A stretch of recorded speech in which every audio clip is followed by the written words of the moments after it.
What did I just watch? Seriously, I finished episode 8, sat there in absolute shock, and realized we have to talk about this. Spoilers ahead, obviously. If you haven't caught up yet, this is your cue to click away, because nothing about what happened in that finale can be ignored. I have so many mixed emotions right now. On one hand, yes, it finally happened. The Jeremiah and Belly saga has come to an end, and for those of us who have been Team Conrad from day one, we finally get to breathe. But do we really? Because the road to this point has been so long, so drawn out, that I almost can't even root for Conrad anymore. The emotional whiplash is real, and let's be honest, this episode did Conrad dirty. He's been taking emotional hits all season, but this one felt brutal. Everyone was against him except Laurel, and the way he kept holding himself back, refusing to expose Jeremiah's mess with Carbo, it's so painfully in character. That quiet loyalty, even when it hurts him, is exactly who he is. Still, it was infuriating to watch him be the punching bag. Thank the heavens for Susanna, literally coming through from beyond the grave with that letter. When I saw the words, "Dear Conrad," I swear my jaw hit the floor. We all guessed something like this might happen, but the payoff? Perfection. It was the emotional closure this show desperately needed. As for the Jeremiah and Belly breakup, yeah, I wanted it. But did it feel satisfying? Not really. This show has jerked us around so much that when it finally delivered, it felt hollow. Jeremiah has spent season after season proving that he only ever thinks of himself. He knew his brother loved Belly, and he still flaunted his relationship in Conrad's face. That's not romantic. It's manipulative. And then to cheat twice in Carbo? That's not a mistake. That's a choice. At this point, I'm fully Team Conrad deserves better. I want him to move on, heal, and live without carrying the emotional weight of everyone else's chaos. But let's be honest, I've invested too much time not to want a Conrad-Belly endgame. Even if the journey has been messy, that connection still feels inevitable. And then there's that airport scene. My anxiety skyrocketed. Belly sees him. He doesn't know she's not married. He doesn't know anything. The silence was deafening. What happens next? The trailer showed nothing beyond episode 8, so we're flying blind now. So here are my predictions, or maybe my delusions. Ideally, Belly and Conrad would finally have their moment, go to Paris, and live out that romantic full-circle ending. Realistically, Belly probably goes solo because she still needs that personal growth arc the writers keep promising. But here's my biggest gripe. We've barely seen Belly and Conrad as an actual couple in the present day. One real scene and the rest are flashbacks. How am I supposed to root for them when all their love exists in memory? I've sat through too many Jeremiah scenes at this point. Just give me the real thing. Anyway, I could talk about this forever, and I probably will, but let's get into the real breakdown now. Team Conrad, the heart of the story from the very first season. Conrad Fisher was written as Belly's first and only love. She adored him, obsessed over him, and dreamt of the day he'd finally see her the same way. And when he finally did, it felt like fate. But what made Conrad different? What made him real? Was that beneath the mystery and moodiness was someone barely holding it together. When we first meet him, he's closed off, sarcastic, a little brooding. He's dating Nicole, but emotionally distant. It's easy to mistake him for a typical detached love interest until you realize what he's carrying. His mother's terminal illness, his father's affair, secrets he's too scared to speak because saying them would make them real. And this is where Conrad breaks the mold. He's not cold because he doesn't care. He's cold because he cares too much. He's the eldest son who believes his only worth is in holding everyone else up. He internalizes the pain, hides it from everyone, even when it's killing him. When Adam blames him for Belly getting drunk, you're the oldest. You're supposed to look out for the younger kids. It's a perfect summary of Conrad's entire existence. He's never allowed to be young, never allowed to make mistakes. And that pressure, that constant need to be the strong one, shapes everything about him.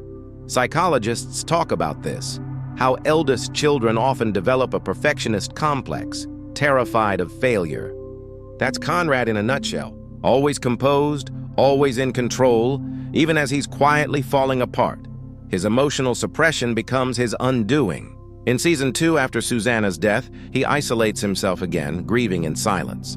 He loses Belly not because he stops loving her, but because he can't show it. Watching him finally go to therapy in Season 3 feels like such a victory. A sign that he's ready to break that pattern, to choose healing, and the difference shows. His growth is visible in how he talks, how he opens up about being fired from the hospital, how he lets himself be vulnerable. He's not the boy who hides anymore. He's a man learning to breathe again, and that's why fans, myself included, can't stop rooting for him. Because we've seen his pain. We've watched him claw his way out of it. Also, can we talk about the peach scene? Easily one of the most beautiful metaphors in the entire show. Belly dismisses stopping for peaches. It's over. They've missed the sign. But Conrad turns the car around. He chooses to go back. That's their whole relationship summed up. Missed chances, rekindled hope. As Belly bites into the peach and says, "There's no way another one could be this good." It's almost poetic, her fear of revisiting what once hurt her. But Conrad proves her wrong. He buys another, and it's just as sweet. Their time isn't over. It's ripening again. Then there's that small, tender gesture. Conrad wiping her face. No words, just connection. It's intimate without being forceful. Respectful, patient love. The kind that feels timeless. The Wild Horses soundtrack during that scene? Genius. It transforms the moment into something cinematic, almost legendary. An old soul love story that feels like it's been waiting lifetimes to bloom. Conrad's arc this season is a masterclass in emotional growth. From the eldest son crushed under expectations to a man who stands firm in his identity, he's proof that vulnerability is strength. Team Jeremiah. The illusion of charm now. Let's shift gears. Jeremiah. Oh, Jeremiah. If Conrad is depth, Jeremiah is surface. Fun, charming, spontaneous. The golden retriever energy that the show loves to contrast with Conrad's brooding intensity. But beneath the playfulness lies insecurity. Rewatching Season 1, it's painfully obvious. Jeremiah's interest in Belly only spikes when Conrad starts to notice her. It's jealousy, not love. He doesn't want her because of who she is. He wants her because she represents winning. He's been living in his brother's shadow his entire life, the second best son. When he finds out Conrad knew about Susanna's illness first, it crushes him. Not just because of the secret, but because once again, Conrad knew something he didn't. That inferiority complex drives almost everything he does. His need for validation, his constant people-pleasing, his impulsive decisions, they all come from that desperate desire to prove himself. But here's where it gets darker. Jeremiah mirrors his father more than he realizes. Adam cheated on Susanna, and Jeremiah repeats that pattern with Belly, not once, twice, and then tries to laugh it off. That's not immaturity, that's learned behavior. He equates love with possession, apology with reset. And the fact that he keeps seeking his father's approval, even after everything, shows just how deep that cycle runs. He's not evil, but he's emotionally shallow. He doesn't challenge Belly to grow. He enables her comfort zone. When she gets the opportunity to go to Paris, his reaction isn't supportive. It's selfish. "I don't want you to go either." That line tells us everything. He doesn't want a partner, he wants a mirror, and that's the tragedy of Jeremiah. He could be so much more. But he's stuck trying to be someone else. His father, his brother, anyone but himself. The show tries to paint him as the safe choice. But love isn't supposed to feel safe all the time. It's supposed to feel real, and with Jeremiah, it never quite does. Belly Conklin, the girl who grew up too fast and now, the center of it all. Isabel, Belly Conklin. Season 3 has not been kind to Belly, and the internet has noticed. She's indecisive, confusing, sometimes infuriating. But under that frustration is a young woman trying to figure out who she is. From Season 1, Belly's entire identity revolves around being seen. The summer she turned pretty wasn't about looks. It was about attention. She went from invisible to desired overnight. And that kind of transformation can mess with anyone's sense of self. By Season 3, she's lost so much, her mother's trust, her sport, her direction, that she clings to the only stability left, Jeremiah. Even after he cheats, she stays. Not because she's blind, but because she's scared. She's grieving, confused, and desperate to hold on to something that feels familiar. When Stephen's accident happens, it triggers that same fear of loss. Saying yes to Jeremiah's proposal isn't love, it's panic. It's her attempt to regain control in a world that's been falling apart around her. But what's fascinating is how the show subtly portrays her silence. In earlier seasons, we hear her thoughts constantly. In season 3, that inner monologue fades. She's quiet, withdrawn. It's symbolic. She's lost touch with herself.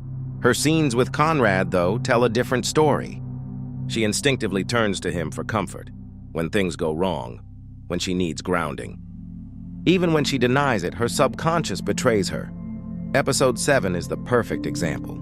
The flashbacks, the bar scene, the moment she admits she never pictured her wedding, only Conrad. Everything points to unresolved love. So when Conrad finally confesses, "Don't marry him, be with me," it feels like the culmination of everything. And then she crushes him with, "You'll never be what Jeremiah is to me."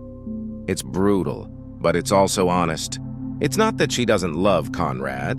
It's that she's terrified of how much she does. Her lashing out is self-defense. Loving Conrad is too intense, too real, and after so much heartbreak, she'd rather run from it than face it. Still, even in her chaos, there's growth. Belly's journey isn't about choosing a man, it's about choosing herself. If she does go to Paris, if she takes that time to heal, then maybe she'll finally be ready for the kind of love Conrad has always offered. Symbolism, cycles, and closure. What makes The Summer I Turned Pretty so addicting isn't just the romance. It's the symbolism woven through every scene. The peaches, the ocean, the seasons, everything mirrors the characters' emotional states. Peaches, for example, symbolize second chances.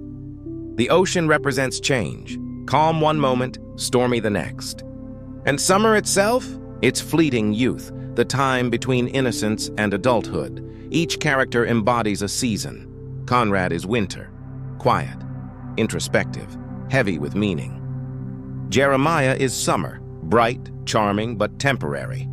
Belly is spring, still figuring out who she is, still learning to bloom. And as the story unfolds, the seasons shift. Belly begins in summer, blinded by warmth and passion, but ends in autumn, reflective, ready for growth. That's why I think, in the end, this story isn't really about who she ends up with. It's about who she becomes. But if we're talking endgame, every piece of symbolism points to Conrad. The callbacks, the letters, the wild horse's cue, the mirrored dialogue, it's all him.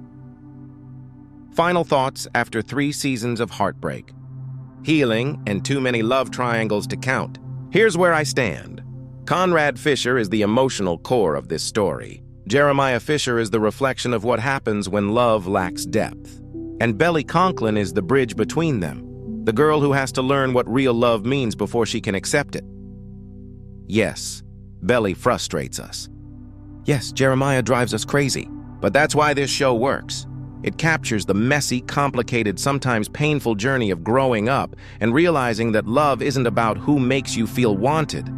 It's about who helps you feel whole. So where does that leave us?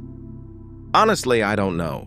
The next few episodes are uncharted territory. But if the show stays true to its themes, I believe Belly and Conrad's story isn't over. It's just beginning. Let me know what you think. Are we delusional for still believing in Conrad? Or are we finally on the right path? Either way, I can't wait to find out where this story takes us next.